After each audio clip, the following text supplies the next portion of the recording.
My name is Gloria, and I'm 33 years old. 2 years ago, I married my husband, Andy. We live together in an apartment and share the household chores. I once believed we could have a happy married life, but after the wedding, reality fell short of my expectations. I anticipated that Andy and I would have different values but would gradually adjust to each other's perspectives. However, the real issue turned out to be my mother-in-law. It started during the first month of our marriage. One morning, as I was heading out to work, my mother-in-law unexpectedly showed up at our home. She asked me, "What are you doing up so early? Where are you going, Gloria?" When I told her I was going to work, she looked at me in disbelief and said, "You're married now. What are you thinking? Go back to bed." Her reaction stunned me. Instead of offering any support, Andy said, "I'm going to be late for work. See you later," and left me to handle the situation alone. I was at a loss but told my mother-in-law that I needed to go to work too. She responded with, "Are you serious? You're a wife now. Your duty is to stay at home and support your husband. Trust him to take care of things." She blocked my path at the door, continuously interrupting me as I tried to leave. I said, "I'm sorry, but I really have to go. Please just use the key and put it in the mailbox when you leave." Reluctantly, she took the key, and I managed to get to work. However, I made a mistake by allowing her to stay in our home that day. When I returned from work, my mother-in-law was still there. As soon as I walked in, she ordered me to sit down. With a stern look, she began lecturing me on what a wife should be like, repeating the same old values. Andy arrived home midway through the lecture, but by then, the damage had already been done. She made Andy sit down too and said, "You're the husband, so show some dignity. If your wife does whatever she wants, your family will fall apart." Andy kept apologizing to his mother, and I couldn't understand why he was so weak when it came to her. Times have changed, and my mother-in-law's old-fashioned values are her own. They don't concern us. Yet she showed up early in the morning, interfering in our lives, and even wanted me to quit my job. There was no reason for me to obey her, but it made me uncomfortable that Andy would always do as she said. After my mother-in-law left, I complained to Andy, "Why do you always listen to your mother? She's just forcing her idea of a perfect family on us. It's not right to be controlled like this." But Andy seemed to have always been weak against his mother. "I'm sorry, but I can't resist as she insists. Can't you just do what Mom says, just this once?" "That's impossible. You know how important my job is. Next time your mother comes over, I won't let her into the house." "No, you can't do that. Mom will get angry and blame me for not being able to control my wife." Andy's words made me angry again. But it's true, isn't it? We're in this mess because you never stand up to your mother. Can you at least talk to your father and get him to make her stop? But Mom doesn't listen to Dad either, so. See, don't you see that your mother is full of contradictions? She said that if a wife does whatever she wants, the family will fall apart. But I thought to myself, she's the one actually causing the family to break down. When I said that, my husband got upset and glared at me, which was rare for him. "Don't speak badly about my mom," he said. I replied, "If you can stand up to me like that, I hope you'll show some strength in front of your mother too." But I knew it was my choice to marry Andy, and despite everything, I still loved him. So I decided to try harder to get along with my mother-in-law. Before Andy, all my previous boyfriends were bossy and controlling. I had many bad experiences with them. That's why I thought Andy, who was quiet and gentle, would make me happy. But in reality, he was too passive and unreliable, which became a problem. Still, I believed I could change the situation if I put in the effort. Since then, I've been trying to do both my housework and job perfectly. Yet my mother-in-law would still come over and complain, saying things like, "Aren't you neglecting the housework because you're working?" One day, I asked her to look around the house and said, "What do you think? I'm doing a good job with the housework, aren't I? Is there anything more I need to do?" She made a frustrated face and replied, "Isn't Andy helping you?" She then glared at Andy, and he turned pale, shaking his head quickly. He has never lied to his mother, so she believes everything he says. In reality, I do make Andy help with the housework, but we keep it a secret from her. My mother-in-law doesn't seem to notice at all. However, when we first got married, Andy didn't know how to do any housework at all. So I took it upon myself to teach Andy how to do housework. As my mother-in-law put on her shoes to leave, she said in frustration, "Even if it's fine now, it won't last." I'll get proof, I swear. I thought to myself, she's so persistent. I planned to just continue with our way of doing things. But my mother-in-law still showed up randomly every week, being a constant nuisance. Hey, this corner is too dusty. See, I knew it. You're not doing enough housework because you're working. Quit your job and take care of the house. This went on for 2 years. To be honest, I was getting tired of this marriage. It was stressful having her come over to check on the housework, rummaging through the fridge and even the wardrobe. It was driving me crazy. One day, she came over as usual and started going through the fridge. What? You don't have anything in here. You can't even cook a decent meal for Andy. Quit your job already. Just then, Andy came home, carrying big shopping bags in both hands. The timing couldn't have been worse. My mother-in-law was shocked to see him and immediately made a fuss. My God, Gloria, what were you thinking?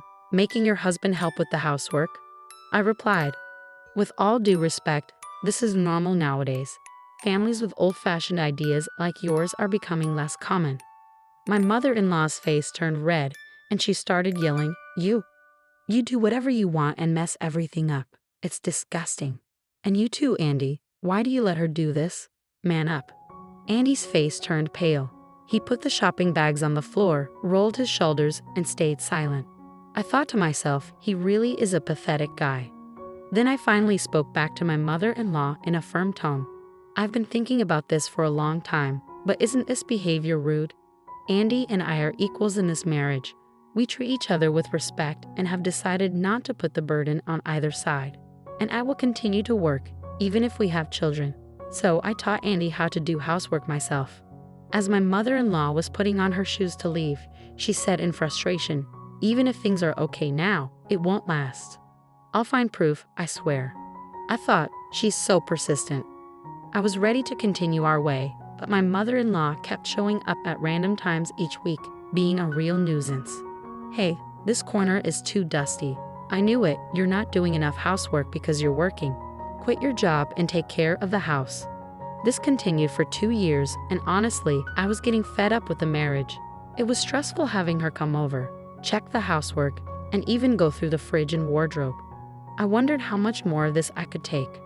One day, she came over and started rummaging through the fridge. What? You don't have anything in here. You can't even cook a decent meal for Andy. Quit your job already. Just then, Andy came home with big shopping bags in each hand. The timing was terrible. My mother-in-law was shocked to see him and started making a fuss. My God, Gloria, what were you thinking? Making your husband help with the housework? I replied, with all due respect, this is normal nowadays. Families with old-fashioned ideas like yours are becoming less common. Her face turned red, and she yelled, You do whatever you want and mess everything up. Disgusting. And you too, Andy. Why do you let her do this? Man up. Andy turned pale, put the shopping bags on the floor, rolled his shoulders, and stayed silent. I thought, he really is pathetic. I then spoke back to my mother-in-law with a strong tone. I've been thinking about this for a long time, but isn't this behavior rude? Andy and I are equals in this marriage. We treat each other with respect and have decided not to place the burden on either side. I will continue to work, even if we have children. Then, with a blank expression on my face, I told her the truth. I'm going back to work after my maternity leave. What? She said, shocked. You're not just saying that to surprise me, are you? No, I'm not. Also, after I return to work, Andy is going to quit his job. We've decided that he will become a full-time stay-at-home father. Huh? What nonsense are you talking about? You're a mother, and you don't want to raise your own children. Well, my income is higher than Andy's. Of course, I'll support him while I work. We both agreed that it would be better for our children. At that moment, my mother-in-law began to tremble. She turned to me, her face filled with anger like I had never seen before. Impossible. That's unforgivable.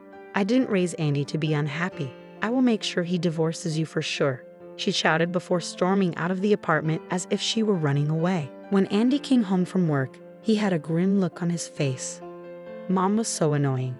She called me while I was at work, saying what we decided was wrong. I don't know what she'll do. She might do something crazy.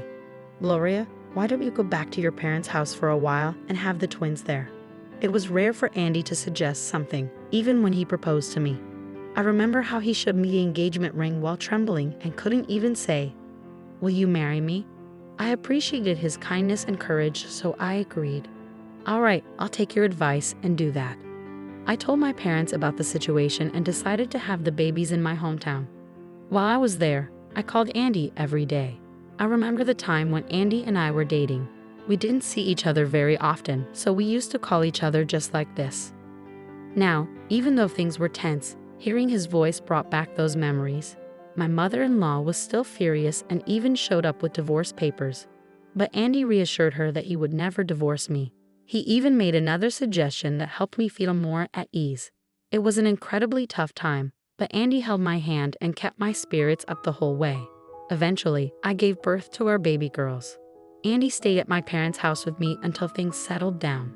After a while, he returned to our apartment on his own.